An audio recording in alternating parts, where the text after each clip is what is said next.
بس ده هيقول لك صوريني فيديو وانت عريانه. والله ما تستغربوش، الشخص ده هو عايز يمتلك حاجه وفي الاخر.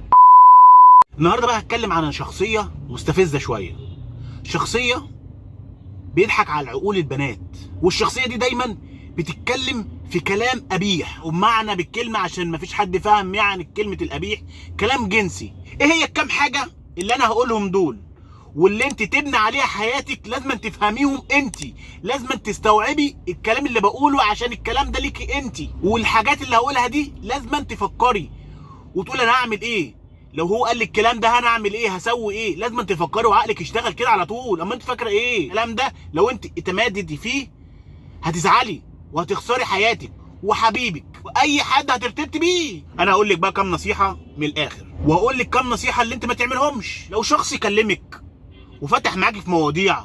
اول حاجه هيألف عليك، هيقول لك انا بحبك وانا بموت فيك وانت حياتي وانت مراتي وانت قلبي وانت وحاجات كتير، وانتوا عارفين الكلام ده كويس قوي. واي شاب بيبدأ من الكلام ده كويس، يقول لك انا معجب بيكي، اصلي فيكي حاجه عجبتني، اصل شعرك، اصلي جمالك.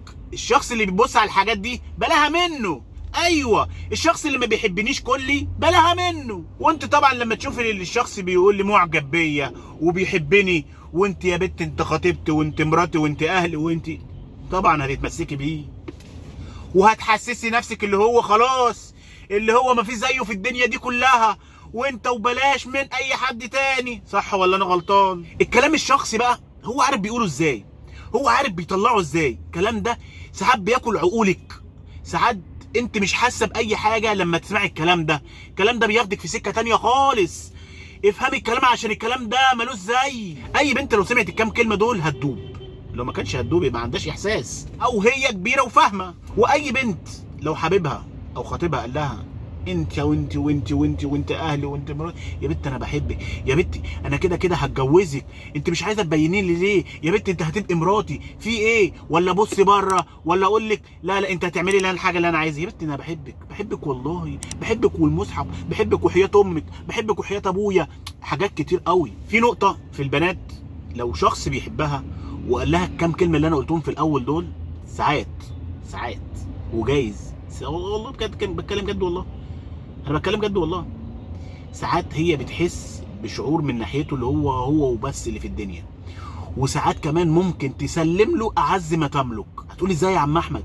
يا جماعه افهموا، الشباب بتترمي على نقطه، يا بنت انت مراتي، يا بنت انت حبيبتي، يا بنت انت خطيبتي. واي بنت السنه اللي هي تتخطب او تتجوز، في بنات كده في سن المراهقه كده، في بنات مستوعبه وفي بنات مش مستوعبه. بس انا برضو بتبني على الحاجات اللي ساعات البنات بتجري على كلمه بحبك.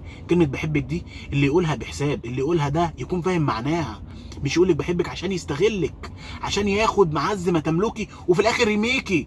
والله بتحصل والله. غير كده هو عايز يضحك عليكي بالكلام، وعايز ياخد اللي هو عايزه ويجري ويفلسع. صدقيني والله، هو اول حاجه لما بيعملها عايز يحسسك اللي انت الامان بالنسبه له، اللي انت الكيان بالنسبه له، اللي انت التوينز بتاعه بالنسبه له، اللي انت دراعه اليمين بالنسبه له، قلبه، عقله، حياته وي وحاجات كتيره قوي ما تعديش يا ماما، ما تعديش.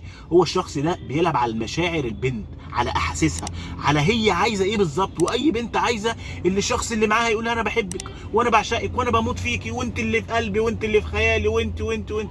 صح ولا انا غلط؟ عشان كده انا بنصح اي بنت، لو شخص داخل كده داخل كلام كده بحبك، اصل انت فيك حاجه، عينيكي، شفايفك، خدودك، شعرك، ملامحك، اصل انت شبه اختي، اصل انت شبه امي، اصل انت شبه، ما يضحكش عليكي بالكلام. لازم تفهمي اللي داخل ده داخل عايز ايه بالظبط.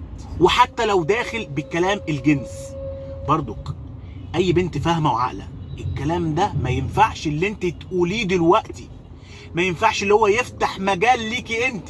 يعني مثلا هيجي يتكلم معاكي يقول لك انت لابسه ايه دلوقتي، طبعا بالرغم الكلام الحلو بالنسبه لك والكلام الحنين والكلام الرومانسي اللي انت بتسمعيه، طب انت بتسال ليه؟ طب لا، طب انا لابسه بيجامه حمراء، ايه ده؟ طب ما تقلعيها. اهو كده بقى نقطع.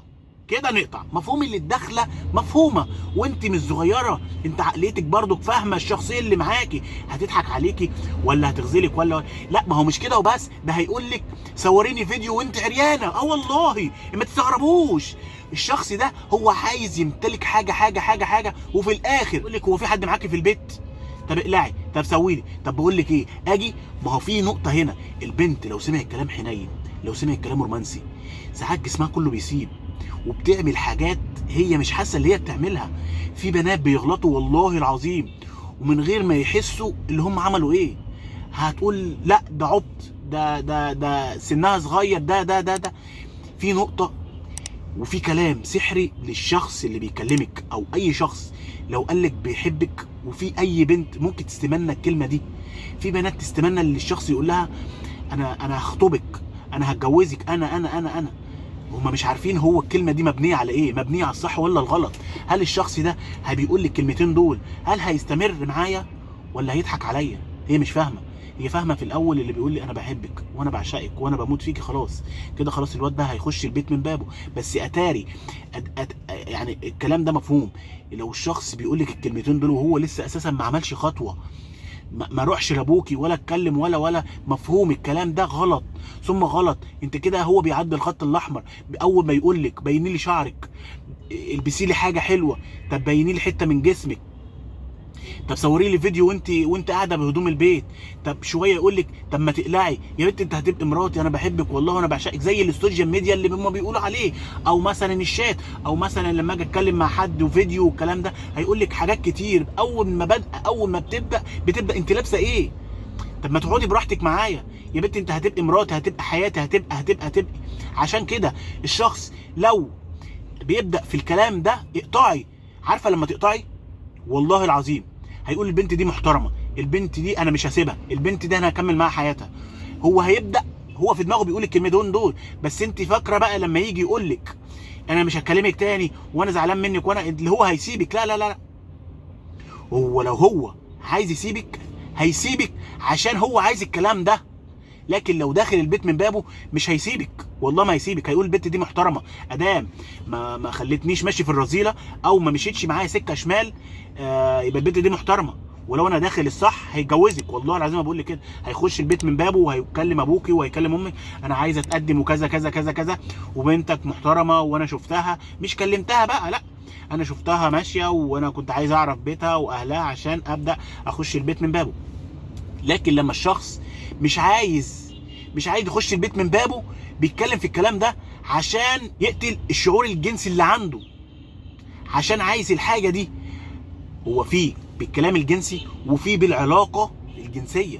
ما انا مثلا انا بتكلم دلوقتي بالفيديو على الشات، ده كلام جنسي وممكن يكون بيريح نفسه في الكلام ده، وممكن كمان لما يلاقيكي خدت واديتي بالكلام وانت قريبه في مكان سكنه ممكن يتعامل معاكي معامله وحشه خالص، وممكن كمان يجي لك البيت لو ما فيش حد موجود وانت اساسا مش حاسه اللي هو بيعمل ايه، او هو ده هيخش البيت من باب ولا لا، داخل طريق غلط. انت لازم تفهمي الكلام ده كويس، اي بنت لازم تفهم، مش اي حد يقول لها كلمتين كده وانا احبك وانا بعشقك تروح داخله معاه داخله كده غلط. انا بنصح اي بنت ما تعملش غلط وما تمشيش في طريق غلط. ده نصيحه ليك انت عشان تعرفي اللي الشخصيه اللي معاكي صح ولا غلط. ما تمشيش في طريق غلط. اتكلم في الجنس، اقطعي، شوفيه، لو جالك يبقى ماشي في الحلال، لو ما جالكيش يبقى ماشي في الجنس. وانت مش طبعا كده، انت طبعا ماشيه في الاصول، عايزه تكملي حياتك وتخشي بيت وتجيبي اسره وتخلفي وبنات وصبيان وكده وتقضوا عيله واحده، صح ولا انا غلطان؟ انا بنصح اي بنت يعني لو شافت الفيديو ده وعجبها تشترك مع اصحابها وحبايبها عشان ما فيش حد يغلط الغلط الشائع، عشان في كذا ردود بتجيلي من على الفيسبوك والتيك توك واليوتيوب، بيقولوا لي حاجات كتير قوي وتعليقات غريبه قوي. والله العظيم انا عملت الفيديو ده قبل كده، بس انا بعمله تاني وتالت ورابع عشان اللي ما فهمش يفهم الكلام ده. ليكوا انتوا مش ليا انا، والله انا راجل ما بتعتبش عليا، بس بفهم اخواتي وحبايبي وقرايبي وجيراني وكل الناس تفهموا. احلى مسا عليكم لو فهمتوا الكلام.